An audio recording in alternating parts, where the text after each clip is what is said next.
AP రాజధాని ఏది RBI ప్రశ్నకి అందరి మైండ్ బ్లాక్ అయిపోయాయి. సో ఈ అంశాన్ని మనకి వివరించడానికి మనతో పాటు ఉన్నారు ప్రముఖ సీనియర్ జర్నలిస్ట్ దుర్గా కుమార్ గారు. నమస్కారం సార్. నమస్కారం మా సిరి, మన వీక్షకులకు కూడా నమస్కారం సార్. ఇప్పుడు చూస్తున్నట్టయితే ఏపీ రాజధాని నిజంగానే సార్ చాలా మందికి డౌట్ ఏంటంటే 10 సంవత్సరాలు అయిపోయింది రాష్ట్రం అంటే ప్రత్యేక రాష్ట్రంగా అవి, కానీ ఈ 10 సంవత్సరాలలో ఏపీ రాజధాని అంటే ఏదని చెప్పాలి. స్కూల్లో పిల్లలకి ఇప్పుడు ప్రతి క్యాపిటల్ అనేది ఉంటుంది. ఇండియా క్యాపిటల్ అంటే ఏది అనేది తెలుసు, తెలంగాణ క్యాపిటల్ అంటే ఏదనేది తెలుసు, వేరే రాష్ట్రాల క్యాపిటల్ అంటే ఏదని తెలుసు, కానీ ఏపీకి క్యాపిటల్ అంటే ఏది? పారిశ్రామిక ఏదన్నా బిజినెస్ చేయాలన్నా కూడా, ఏదన్నా కంపెనీ స్టార్ట్ చేయాలన్నా కూడా రాజధాని లేక అక్కడికి ఎవరు రావట్లేదు. ఇప్పుడు ఆర్బీఐ ఒకటే ప్రశ్న అడిగింది, ఏపీ రాజధాని ఏది, మమ్మల్ని ఎక్కడ పెట్టుకోమంటారు? సో దీనికి మీరు ఆన్సర్ ఏం చెప్తారు? నేను చెప్పగలిగిన ఆన్సర్ కూడా ఇప్పుడు మీరు అడిగినట్టే ఉంటుంది. మనం ఎవరు కూడా దీనికి ఆన్సర్ చెప్పలేమమ్మా. ఆంధ్రప్రదేశ్ ప్రజలు చేసుకున్న పనికి వాళ్ళకి గతంలో క్యాపిటల్ ఉంది, రాజధాని ఉంది. 2019 వరకే అమరావతి రాజధాని. అక్కడ చాలా బిల్డింగ్స్ కూడా కట్టారు. ఇప్పుడు అక్కడి నుంచి పరిపాలన జరుగుతుంది. అక్కడి నుంచి సచివాలయం ఉంది, అక్కడ అసెంబ్లీ ఉంది, హైకోర్టు కూడా ఉంది, పర్మనెంట్ బిల్డింగ్స్.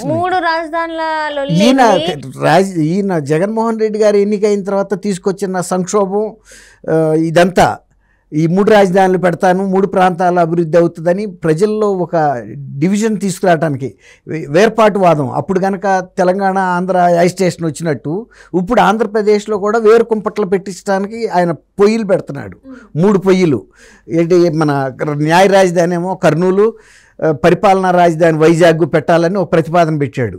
అంటే ప్రజల మధ్యలో ఒక కన్ఫ్యూజన్ క్రియేట్ చేసి తను ఫెయిల్యూర్స్ని, వైఫల్యాలను కప్పిపుచ్చుకోవటానికి. ఇప్పుడు 5 సంవత్సరాల్లో ఆయన అమరావతి అసెంబ్లీ కట్టాడు, అక్కడి నుంచి సచివాలయం పరిపాలన సాగుతుంది.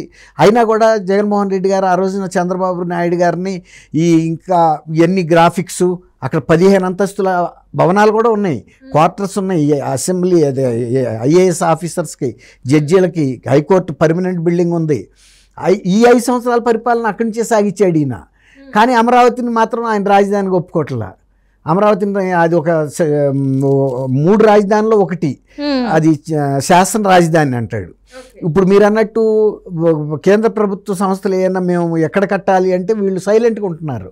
ఇప్పుడు వాళ్ళు రాజధానిలో కడతారు, ఏమన్నా భవనాలు కడితే, ఏది ఎయిమ్స్ కానీ ఇలాంటివన్నీ, ఎన్ఐటి కానీ, నిట్ ఇలాంటి national institute of technology, national institute of fashion technologies, ఏవైనా జాతీయ సంస్థలు రాష్ట్రాల్లో కట్టేటప్పుడు రాజధానుల్లో కడతారు.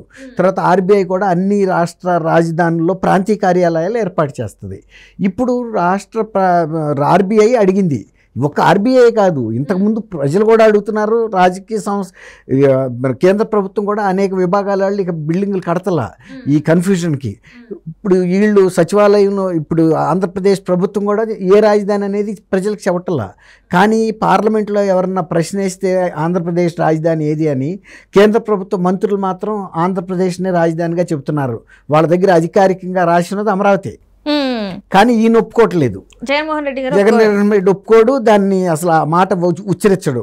5 సంవత్సరాల నుంచి రాజధాని కోసం భూములు ఇచ్చిన 33,000 ఎకరాలు ఇచ్చిన రైతులు, దాదాపు 27,000 మంది మహిళా రైతులు, కొంతమంది వరుసగా నిరాహార దీక్షలు చేస్తున్నా కూడా ఆయన ఇంటికి కోతవేటు దూరంలో ఒక్కరోజు కూడా ఆయన వెళ్ళి పలకరించలేదు. ఇప్పుడు ఆర్బీఐ వాళ్ళు అడిగారు, మేము ఒక ఆల్ ఇండియా పంచాయతీరాజ్ పరిషత్ ఉపాధ్యక్షుడు జాస్తి వీరాంజనేయులు గారని ఒక ఆయన లెటర్ రాశాడు ఆర్బీఐకి, మీరు ఇక్కడ ఎందుకని కార్యాలయం ఏర్పాటు చేయట్లేదు అని. అప్పుడు ఆర్బీఐ డిప్యూటీ గవర్నర్ ఏం రాశాడంటే, మేము ఏర్పాటు చేయడానికి సిద్ధంగా ఉన్నాము, రాష్ట్ర ప్రభుత్వానికి లేఖ రాశాము, 2016లో మాకు అక్కడ 11 ఎకరాల ప్రభుత్వం స్థలం ఇచ్చింది, కానీ ఇవాళ మేము దాన్ని కట్టడానికి ఎక్కడ రాజధాని అని అడుగుతుంటే ఈ కన్ఫ్యూజన్లో రాష్ట్ర ప్రభుత్వం మౌనంగా ఉంటుంది, అందువల్ల మేము ముందుకు వెళ్ళలేకపోతున్నాము. అట్లా కనుక మాకు స్పష్టత చేస్తే కనుక, మీరు దాని మీద స్పష్టతగా లెటర్ రాయిస్తే మేము ఆర్బీఐ ప్రాంతీయ కార్యాలయం కడతామని చెబుతున్నారు. ఇప్పుడు ఏం చేస్తున్నారంటే, ఆంధ్రప్రదేశ్లో ఉన్న బ్యాంకులకి ఎప్పుడన్నా క్యాష్ కావాలంటే ఆర్బీఐ కార్యాలయాల్లో స్టాక్ ఉంటుంది, ఎప్పుడు క్యాష్ స్టాక్. అవును సార్. అది వాళ్ళ హైదరాబాద్ నుంచి తీసుకెళ్లాల్సి వస్తుంది, వేయి ప్రయాసాలు కోర్చి. తర్వాత సెక్యూరిటీ రిస్క్ కూడా ఉంది ఇక్కడ నుంచి తీసుకెళ్ళటంలో. అంత పెద్ద మొత్తాల్లో అమౌంట్ వెళ్ళేటప్పుడు ఒకసారి దారి దోపిడీ లాంటివి కూడా జరిగే అవకాశం ఉంది. అందువల్ల వాళ్ళు ఏమంటున్నారంటే, మీరు ఈ జాస్తి వీరాంజనేయులు గారు ప్రధానమంత్రి కార్యాలయాన్ని కూడా లెటర్ రాశాడు. ఏది ఈ ఆర్బీఐ ఇచ్చిన లెటర్ని తీసుకెళ్ళి మీరు రాష్ట్ర ప్రభుత్వానికి లేఖ రాసి క్లియరెన్స్ తెప్పిస్తే ఆర్బీఐ వాళ్ళు ఆఫీస్ కడతారు ప్రాంతీయ కార్యాలయం అని. ఈ విధంగా జగన్మోహన్ రెడ్డి గారు ప్రజలకి సంబంధించి ఈ కన్ఫ్యూజన్ క్రియేట్ చేయడం ద్వారా ఇతర పారిశ్రామికవేత్తలు కానీ ఇతర సంస్థలు కూడా ఎక్కడా కూడా ఎవరైనా రాజధానిలో ఉండాలని చూస్తారు వాళ్ళ కార్యాలయాల్లో. ఇప్పుడు రాజధానిని ఆయన 3 సార్లకు మారిస్తే 3 సార్లు అయితే పెట్టలేరు కదా ఏ ఆఫీస్ని. ఏదైనా ఒక రాజధాని ఉంటుంది. ఇప్పుడు మనిషికి ఎన్ని గుండెలు ఉంటాయి? ఒకటే గుండె ఉంటుంది. అంతేగాని కాళ్ళ దగ్గర ఒక గుండి తల మీద ఒక గుండి పెడతానంటే ఎట్లా అవుతుంది? అంటే ఈజీగా పనిచేస్తుంది మానవ శరీరం. ఒకేసారి నుంచి చేయటం వలన పంపు చేయలేకపోతుంది, మనుషులు హుషారుగా ఉండలేకపోతున్నారు. ఇప్పుడు ఆయన చెప్తుంది అదే, కాళ్ళకి దిగువన ఒకటి తల భాగంలో ఒకటి పెడతాను, కాబట్టి 3 సార్ల నుంచి కనుక గుండి పంపు చేస్తే బాగుంటుందండి. 3 రాజధానులు ఎక్కడన్నా పెట్టుకుంటారమ్మా? ఎంత ఖర్చు. ఇప్పుడు తెలంగాణలో రేవంత్ రెడ్డి గారు ముఖ్యమంత్రి అయిన తర్వాత ఈ జిల్లాలను కూడా కుదిస్తానని చెబుతున్నాడు. ఎందుకు? ఎస్పీ కార్యాలయాలు, కలెక్టర్ కార్యాలయాలు, అన్ని జిల్లా అధికారుల కార్యాలయాలు, వాళ్ళకు వెహికల్స్, పరిపాలనా ఖర్చు ముబ్బడిగా పెరిగిపోయింది. దాంతో వచ్చిన ఫలితం కూడా ఏం లేదు. అందువల్ల గతంలో లాగా తగ్గించేస్తానంటున్నాడు. అట్లా ఎవరైనా తగ్గించి చేస్తారు. కానీ ఇది 3 రాజధానులు పెట్టడం వలన చీఫ్ మినిస్టరు ఆయనంటే హెలికాప్టర్ వేసి తిరుగుతాడు. గతంలో ఆయన ఇంకో హామీ ఇచ్చాడు, ప్రతి జిల్లా కేంద్రంలో ఎయిర్పోర్ట్ పెడతానని. పెట్టాడా? ఇప్పుడు అట్లా ఎయిర్పోర్ట్ ఉంటే ప్రతి ఆడు ఆ జిల్లా కేంద్రం నుంచి పరిపాలనా రాజధాని వైజాగ్ ఫ్లైట్లో వెళ్తాడు. ఫ్రీగా తీసుకెళ్ళాలి, ఎందుకంటే మరి ప్రజల దగ్గర డబ్బులు ఉండవు కదా. ఇప్పుడు ఈయన పెట్టాడు కాబట్టి 3 రాజధానులు. కొన్ని ఇప్పుడు ఎయిర్పోర్ట్లో ఫ్రీ షటిల్ అని తిరుగుతుంది, తిరుమలలో ఫ్రీ షటిల్ అని తిరుగుతాయి దేవస్థానాల దగ్గర. కనకదుర్గమ్మ గుడికి కూడా అట్లా ఫ్రీ షటిల్ ఉంటుంది, పెద్ద దేవస్థానాలు ప్రభుత్వ కార్యాలయాల్లో మీకు తెలుసు. యూనివర్సిటీల్లో కూడా ఫ్రీ షటిల్ బస్సులు తిరుగుతాయి.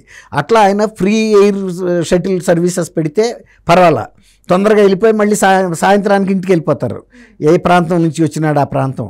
ఆయన ఏం చేయాలంటే ఆ ఎయిర్పోర్ట్లకి ఫ్రీ షటిల్ సర్వీసు వైజాగ్కి, విజయవాడకి, మళ్ళీ కర్నూలుకి ఇట్లా తిప్పుతున్నారు అనుకోండి. ప్రతి జిల్లా నుంచి ఇట్లా ఫ్రీ షటిల్.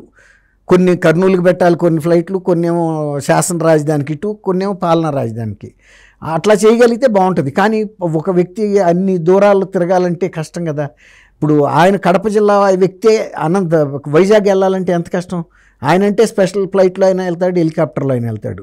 ఈ విధంగా ఆయన ప్రజల్లో విభజన తీసుకొచ్చి ఒక సంక్షోభాన్ని క్రియేట్ చేసి తన వైఫల్యాలను కప్పిపుచ్చుకోవడానికి చేసిన ప్రయోగమే ఇది. ఆర్బీఐ కూడా అదే రాసింది, మేము సిద్ధంగా ఉన్నాం, కట్టడానికి ఫండ్స్ ఉన్నాయి, కానీ మాకు రాష్ట్ర ప్రభుత్వం నుంచి మాకు క్లారిటీ రావట్లేదు, తెప్పించమని ఆయన అడిగింది జాస్తి వీరాంజనేయులు గారిని. ఆయన మాత్రం ఏం చేయగలుగుతాడు? ప్రధానమంత్రి మోడీ గారే ఏం చేయలేకపోతున్నాడు. ఆయన శంకుస్థాపన చేశాడు అమరావతికి, కానీ ఏం జరగట్లేదు. తర్వాత అమరావతిని ఆపేయటమే కాకుండా ఉన్న రోడ్లను కూడా తవ్వుకుని వెళ్ళిపోవటానికి మీ అందరికీ తెలుసు. తర్వాత ఎక్కడ ఉన్నాయి అక్కడే ఉండిపోయినాయి. బిల్డింగులు కనపడుతుంటే వాళ్ళు వాటిని సెట్టింగ్లా దాన్ని ఏమంటారు, బాహుబలిలో వేశారు కదా గ్రాఫిక్స్ అని చెప్తున్నాడు. ఇక మనం అట్లాంటి మనిషిని ఎవడేం చేస్తారు? ప్రజలే రేపు మే 13వ తారీఖున ప్రజలే తీర్పిస్తారో మనం చూద్దాం. Right sir, right. Thank you so much. Thank you అమ్మ సిరి, మన వీక్షకులకు.